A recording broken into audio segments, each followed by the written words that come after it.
ಚಾಮರಾಜನಗರ ಲೋಕಸಭಾ ಕ್ಷೇತ್ರದಿಂದ ಕಾಂಗ್ರೆಸ್ ಅಭ್ಯರ್ಥಿಯಾಗಿ ಈ ಬಾರಿ ಸುನಿಲ್ ಬೋಸ್ಗೆ ಎಐಸಿಸಿ ಮಣೆಯನ್ನು ಹಾಕಿರುವಂಥದ್ದು. ಅಬ್ಬರದ ಪ್ರಚಾರವನ್ನು ಸುನಿಲ್ ಬೋಸ್ ಮಾಡ್ತಾ ಇದ್ದಾರೆ. ಸಚಿವ ಮಹದೇವಪ್ಪ ಪುತ್ರ ಅನ್ನುವ ಕಾರಣಕ್ಕೆ ಟಿಕೆಟ್ ಕೇಳಿರಲಿಲ್ಲ, ಕಾರ್ಯಕರ್ತನಾಗಿ ಟಿಕೆಟ್ ಕೇಳಿದ್ದೆ ಅಂತೇಳಿ ಸುನಿಲ್ ಬೋಸ್ ಪಬ್ಲಿಕ್ ಟಿವಿಗೆ ಪ್ರತಿಕ್ರಿಯೆ ಕೊಟ್ಟಿದ್ದಾರೆ.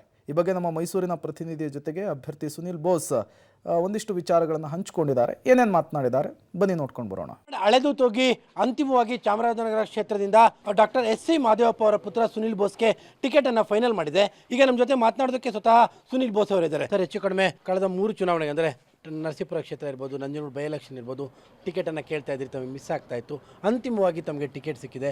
ಮಹದೇವಪ್ಪ ಅವರ ಮಗುವಾಗೂ ಕೂಡ ಇಷ್ಟೊಂದು ತ್ರಾಸ ಪಡಬೇಕಾಯ್ತಾ? ನೋಡಿ, ಕಳೆದ 3 ಚುನಾವಣೆಗಳಲ್ಲಿ ನಾನು ಕೂಡ ಆಕಾಂಕ್ಷಿಯಾಗಿದ್ದೆ. ನಾನು ಎಲ್ಲ ಕಡೆ ಹೇಳ್ದಂಗೆ ಪಕ್ಷ ಆ ಸಂದರ್ಭ ಸನ್ನಿವೇಶಗಳು ಯಾವುದೇ ತೀರ್ಮಾನ ಮಾಡಿದ್ರೂ ಕೂಡ ನಾನು ಯಾವುದೇ ಅಸಮಾಧಾನ ಇಲ್ಲದೇ ಯಾವ ಅಭ್ಯರ್ಥಿ ಕೊಟ್ಟರು ಅಭ್ಯರ್ಥಿ ಪರವಾಗಿ ಕೆಲಸವನ್ನು ಮಾಡಿ ಅವ್ರ ಗೆಲುವಿಗೆ ಶ್ರಮಿಸಿದ್ದೀನಿ. ಹಾಗೆಯೇ ನಾನು ಯಾವಾಗಲೂ ಹೇಳ್ತಾ ಇರೋಂಥದ್ದು, ಕಾಂಗ್ರೆಸ್ ಪಕ್ಷ ಇದೆಯಲ್ಲ, ಅದು ನಿಷ್ಠಾವಂತ ಕಾರ್ಯಕರ್ತನ, ಕೆಲಸ ಮಾಡುವಂಥ ಕಾರ್ಯಕರ್ತನ ಯಾವತ್ತಾರ ಒಂದಿನ ಗುರುತಿಸಿ ಒಳ್ಳೆಯ ಸ್ಥಾನಮಾನವನ್ನು ಕೊಡ್ತಾರೆ ಅಂತ ಹೇಳ್ತಾ ಇದ್ದೆ.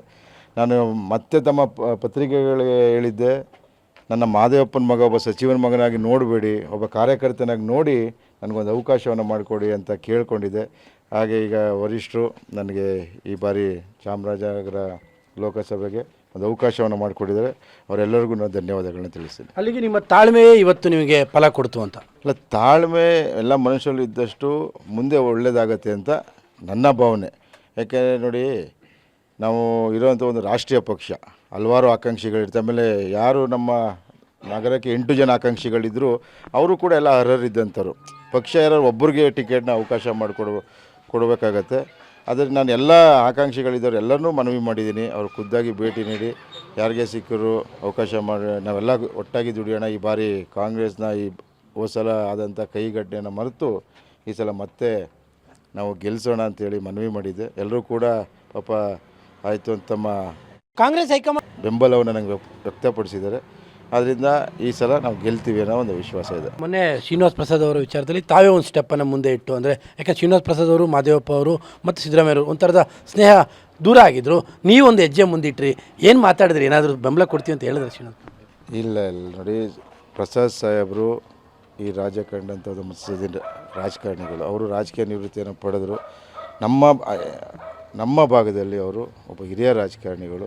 ಅದರಿಂದ ನನಗೆ ಅವಕಾಶ ಮಾಡಿಕೊಡ್ತಾರೆ ಅಂತ ನಮಗೆ ಸೂಚನೆ ಇದರಿಂದ ಹೋಗಿ. ಯಾಕೆಂದರೆ ನಮ್ಮ ತಂದೆಯವರೆಲ್ಲ ಒಟ್ಟಿಗೆ ಇದ್ದಂಥವ್ರು, ವಿರೋಧಿಗಳೇ ಆಗಿದ್ದಂಥವ್ರು. ಅವ್ರಿಗೆ ಏನೇ ಆದರೂ ರಾಜಕೀಯವಾಗಿ ವಿರೋಧಿಗಳಿರ್ಬೋದು, ವೈಯಕ್ತಿಕವಾಗಿ ಮತ್ತು ಸಿದ್ಧಾಂತದವರೆಲ್ಲ ಒಂದೇ. ಅದರಿಂದ ನಮ್ಮ ಹಿರಿಯರ ಒಂದು ಆಶೀರ್ವಾದ ಪಡೆಯೋಣ ಅಂತ ಹೋಗಿದೆ. ರಾಜಕೀಯವಾಗಿ ಏನಿಲ್ಲ, ಅವರು ಕೂಡ ಒಳ್ಳೆಯದಾಗಲಿ ನಿನಗೆ ಅಂತ ಆಶೀರ್ವಾದ ಮಾಡಿದ್ದಾರೆ. ಮುಂದಿನ ದಿನಗಳಲ್ಲಿ ಅವ್ರು ಏನು ತೀರ್ಮಾನ ತಗೋತಾರೆ ನೋಡೋಣ. ಅಲ್ಲ, ಬೆಂಬಲ ಸಿಗುವ ನಿರೀಕ್ಷೆ ಇದೆಯಾ? ಸದ್ಯಕ್ಕಂತವರು ಯಾವುದೇ ಭರವಸೆನೂ ಕೊಟ್ಟಿಲ್ಲ, ಆದರೆ ಆಶೀರ್ವಾದವನ್ನು ಮಾಡಿದ್ದಾರೆ. ಹೋಗಿ ಚುನಾವಣೆಯಲ್ಲಿ ಒಳ್ಳೆಯದಾಗಲಿ ಅಂತ ಹೇಳಿದ್ದಾರೆ. ಬಟ್ ಮುಂದಿನ ದಿನಗಳಲ್ಲಿ ನೋಡೋಣ ಅವ್ರು ಏನು ತೀರ್ಮಾನ ತಗೋತಾರೆ. ಯಾಕಂದರೆ ಅವ್ರು ಈಗಾಗಲೇ ಘೋಷಣೆ ಮಾಡಿರೋಂಗೆ ನಾನು ರಾಜಕೀಯ ನಿವೃತ್ತಿಯನ್ನು ತೆಗೆದು ಯಾವುದೇ ಪಕ್ಷದ ಪರವಾಗಿ ಪ್ರಚಾರ ಮಾಡೋದಿಲ್ಲ ಅಂತ ಘೋಷಣೆಯನ್ನು ಮಾಡಿದ್ದಾರೆ.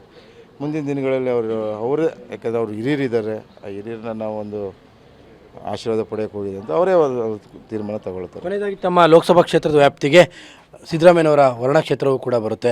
ಹಾಗಾಗಿ ಇದು ಅತ್ಯಂತ ಪ್ರತಿಷ್ಠೆಯಾಗಿ ಕಾಣ್ತಾ ಇದೆಯಾ ಸಿದ್ದರಾಮಯ್ಯನವರಿಗೆ? ಇಲ್ಲ, ರಾಜ್ಯದ 28 ಕ್ಷೇತ್ರಗಳು ಪ್ರತಿಷ್ಠೆನೇ. ಯಾಕೆಂದರೆ ನಾವು ಏನು 23ರಲ್ಲಿ ಅಧಿಕಾರಕ್ಕೆ ಬಂದ್ವಿ, ಕಾಂಗ್ರೆಸ್ ಇಲ್ಲಿ ಬಂದಂಥ ನಂತರ ಏನು ಗ್ಯಾರಂಟಿಗಳನ್ನ ಕೊಟ್ವಿ ಜನಗಳಿಗೆ, ಆ ಗ್ಯಾರಂಟಿಗಳನ್ನ ನಾವು ಒಂದು ಪಕ್ಷಕ್ಕಾಗಿ, ಒಂದು ಜಾತಿಗಾಗಿ, ಒಂದು ಧರ್ಮಕ್ಕಾಗಿ ಕೊಟ್ಟಂಥದ್ದಲ್ಲ. ಎಲ್ಲ ಧರ್ಮಗಳು, ಎಲ್ಲ ಪಕ್ಷದವರು ಫಲಾನುಭವಿಗಳಿದ್ದಾರೆ. ಅವರು ಸಿದ್ದರಾಮಯ್ಯನ ಕೈ ಬಲಪಡಿಸುವಂಥ ವಿಶ್ವಾಸ ಇದೆ. ಬರೀ ನಗರ ಅಂತಲ್ಲ, 28 ಕ್ಷೇತ್ರಗಳು ಕೂಡ ನಮಗೆ ಪ್ರತಿಷ್ಠೆಯಾಗಿದೆ. ಅತಿ ಹೆಚ್ಚು ಸಂಸದರನ್ನ ಈ ಬಾರಿ ಕಾಂಗ್ರೆಸ್ ಪಕ್ಷದಿಂದ ನಾವು ಕಳಿಸ್ಬೇಕು ಅಂತ ಸಿದ್ದರಾಮಯ್ಯ ಸಾಹೇಬರು, DK ಸಾಹೇಬರು, ಖರ್ಗೆ ಸಾಹೇಬರೆಲ್ಲ ಪಣ ತೊಟ್ಟಿದ್ದಾರೆ. ಅತಿ ಹೆಚ್ಚು ಈ ಸಂಸದನ ಆಯ್ಕೆಯನ್ನು ಮಾಡಿ ಕರ್ನಾಟಕ ಜನತೆ ಕಳಿಸ್ತಾರೆ ಅನ್ನೋ ವಿಶ್ವಾಸ ಇದೆ. ಇದು ಸುನಿಲ್ ಬೋಸ್ ಅವರ ಮಾತು. ತಾಳ್ಮೆಯಿಂದ ಇದ್ದೆ, ಕಳೆದ 3 ಚುನಾವಣೆಗಳಲ್ಲೂ ಕೂಡ ಟಿಕೆಟ್ ಸಿಗಬೇಕಾಗಿತ್ತು, ತಾಳ್ಮೆಯಿಂದ ಇದ್ದೆ, ಅಂತಿಮವಾಗಿ ಹೈಕಮಾಂಡ್ ನನಗೆ ಟಿಕೆಟನ್ನು ಕೊಟ್ಟಿದೆ. ಈ ಬಾರಿಯೂ ಕೂಡ ನಾನು ಈ ಕ್ಷೇತ್ರದಲ್ಲಿ ಗೆಲ್ತೇನೆ ಅನ್ನುವಂಥ ವಿಶ್ವಾಸವನ್ನು ಕೂಡ ವ್ಯಕ್ತಪಡಿಸ್ತಾ ಇದ್ದಾರೆ. ಕ್ಯಾಮ್ರಾ ಪರ್ಸನ್ ಕಾರ್ತಿಕ್ ಜೊತೆ KP Nagaraj, public TV, Mysuru.